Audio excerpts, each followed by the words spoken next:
இப்போ இன்னைக்கு நான் என்ன ப்ராஜெக்ட் பண்ண போகிறேன்னா கேம் கேட் சிட்டி ப்ராஜெக்ட் பண்ண போகிறேன். அதோட ஸ்க்ரீன் இப்படி தான் இருக்கும். ஒரு 2 ஸ்க்ரீன் இருக்கும். அதுக்கு ஃபஸ்ட்டு இதுதான் வெல்கம் ஸ்க்ரீன். நான் பேக்ரவுண்ட் வீடியோ டிஸ்கிரிப்ஷன்லேருந்து எடுத்தேன். ஸோ நான் இந்த இடத்துல ஒரு பட்டன் பண்ணி வச்சுருக்கேன். அதோட எட்ஜஸ்லாம் ரவுண்டடாக இருக்கிற மாதிரி மாற்றிருக்கேன். ஷேப்பில் எப்பயும் டிஃபால்ட் ஷேப் ரெக்டாங்குலர் ஷேப்பில் இருக்கும். நான் ரவுண்டடாக மாற்றிருக்கேன். இப்போ நெக்ஸ்ட்டு இந்த பேஜில் அதுதான் கேம் பேஜில் தான் நிறையா பண்ணணும். என்னதுன்னா ஃபஸ்ட்டு 2 ஹரிசானல் அரேஞ்ச்மெண்ட் எடுத்துக்கணும் லே அவுட்லேருந்து. அப்புறம் ஒரு கேன்வாஸ் எடுத்து கேன்வாஸ் டிராயிங் அண்ட் அனிமேஷனில் இருக்கும்.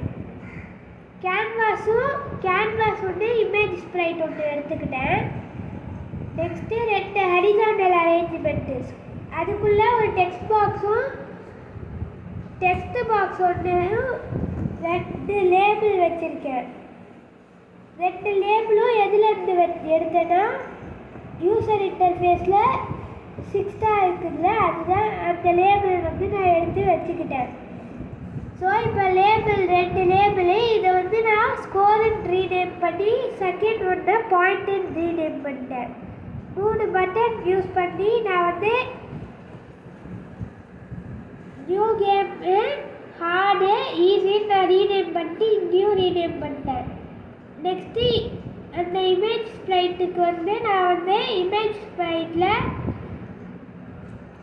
நான் ஒரு இமேஜ் பிக்சர் கொடுத்துருக்கேன். அதுதான் இந்த பிக்சரு.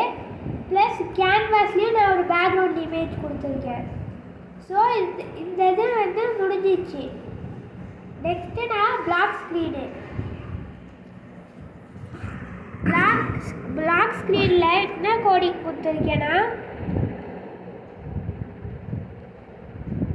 ஃபஸ்ட்டு என்ன கொடுத்தேன்னா கிளாக்கு டைமர் கிளிக் வந்துருச்சுன்னா என்ன பண்ணணும்னா இமேஜ் ஸ்ப்ரைட்டில் இருக்கிற டைரக்ஷனில் எக்ஸ் ரேண்டமாக இன்டிகர் 1லேருந்து கேன்வாஸோட வித்து வரைக்கும் மூவ் ஆகணும்.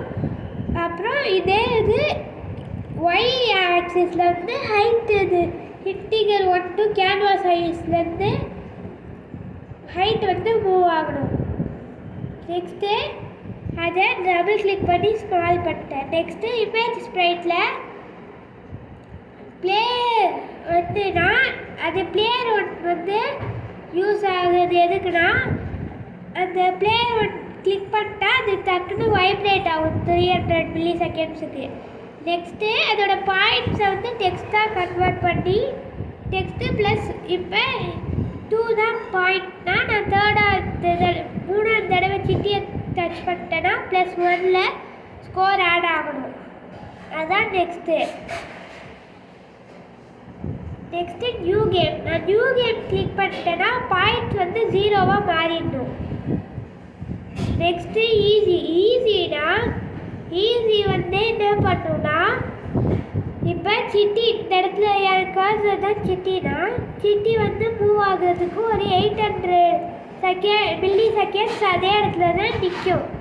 நெக்ஸ்ட்டு தான் அடுத்த பொசிஷனுக்கு போகும். இதே ஹார்டு கிளிக் பண்ணால் ஹார்டுக்கு 400 milliseconds. ஸோ 400 milliseconds மட்டும் நின்றுட்டு போயிடும். ஸோ இந்த இதை நான் டெஸ்ட் பண்ணி பார்க்க போகிறேன். ஸோ நான் இந்த இதை கனெக்ட் கொடுக்காம ஆண்ட்ராய்டு ஏபிகே இதில் நான் டவுன்லோட் பண்ண போகிறேன்.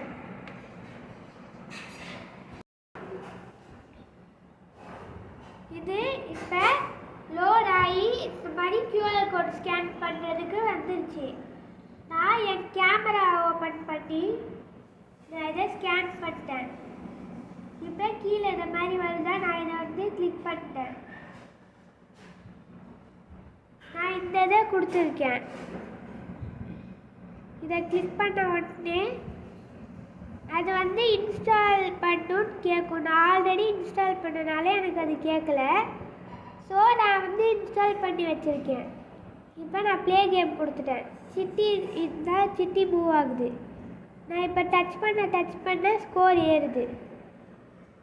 இப்போ நான் ஹார்டு கொடுத்துருக்கேன். சிட்டியோட ஸ்பீடு வந்து வேகமாக இருக்குது.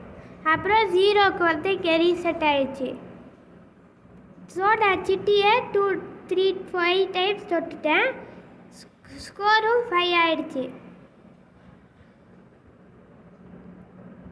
இப்போ நான் 16 இது வந்துச்சு. 400 மில்லிசெகண்டில் இது மூவ் ஆகிட்டுருக்கு. ஸோ நான் அதை ஈஸி வைக்கிறேன்.